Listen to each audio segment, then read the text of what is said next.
Last ആയിട്ടുള്ള video കണ്ട ആൾക്കാർക്ക് സ്വാഭാവികമായിട്ട് തോന്നുന്നൊരു സംശയമാണ് 39 ലക്ഷം റുപ്യക്ക് ഇത്ര ഭംഗിയുള്ള ഒരു പ്രൊജക്റ്റ് ചെയ്യാൻ പറ്റുമോ എന്നുള്ളത്. അപ്പോൾ നമ്മൾ ഈ ഒരു പ്രൊജക്റ്റ് ബജറ്റ് കുറയ്ക്കാൻ അതേപോലെ തന്നെ ഭംഗിയാക്കാൻ ഒരുപാട് പൊടിക്കൈകൾ ചെയ്തിട്ടുണ്ട്. അങ്ങനത്തെ കുറച്ച് കാര്യങ്ങളൊന്ന് ജസ്റ്റ് കാണാം. ഒരു പ്രൊജക്റ്റിന് ബജറ്റ് കുറയുക എന്നുണ്ടെങ്കിൽ അതിന് സ്വാഭാവികമായിട്ടും അടിസ്ഥാനമായിട്ട് വേണ്ടത് അതിൻ്റെ ഏരിയ കുറയ്ക്കുക എന്നുള്ളതാണ്. അപ്പോൾ നമ്മളെ റിക്വയർമെൻറ്റ്സ് എപ്പോഴും ഒരു മിനിമം ലെവലിൽ നമുക്ക് മെയിൻറ്റെയിൻ ചെയ്യാൻ പറ്റി കഴിഞ്ഞാൽ ആ പ്രൊജക്റ്റിൻ്റെ ബജറ്റ് നമുക്ക് കുറയ്ക്കാൻ പറ്റും.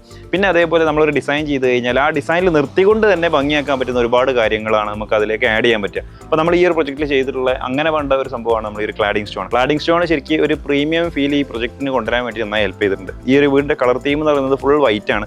ആ വൈറ്റ് ഒന്ന് കോൺട്രാസ്റ്റ് ചെയ്യാനാണ് ഈ ഒരു ക്ലാഡിംഗ് സ്റ്റോൺ നമുക്ക് ഏറ്റവും കൂടുതൽ ഹെൽപ്പ് ചെയ്തത്. പിന്നെ അതേപോലെ തന്നെ നമ്മൾ ചെറിയ ചെറിയ ഗ്രൂ കട്ടിങ്സ്, അതേപോലെ തന്നെ സൺഷെയ്ഡിൻ്റെ പാറ്റേൺസ്. അപ്പോൾ നമ്മളിപ്പോൾ ഒരു ചെറിയൊരു ബജറ്റിലൊരു വീട് ചെയ്യുമ്പോൾ ആ വീടിന് ശരിക്കും ലക്ഷറി ഫീൽ കിട്ടാനായിട്ട് നമ്മൾ ഡിസൈനിൽ ശരിക്കും ശ്രദ്ധിക്കണം.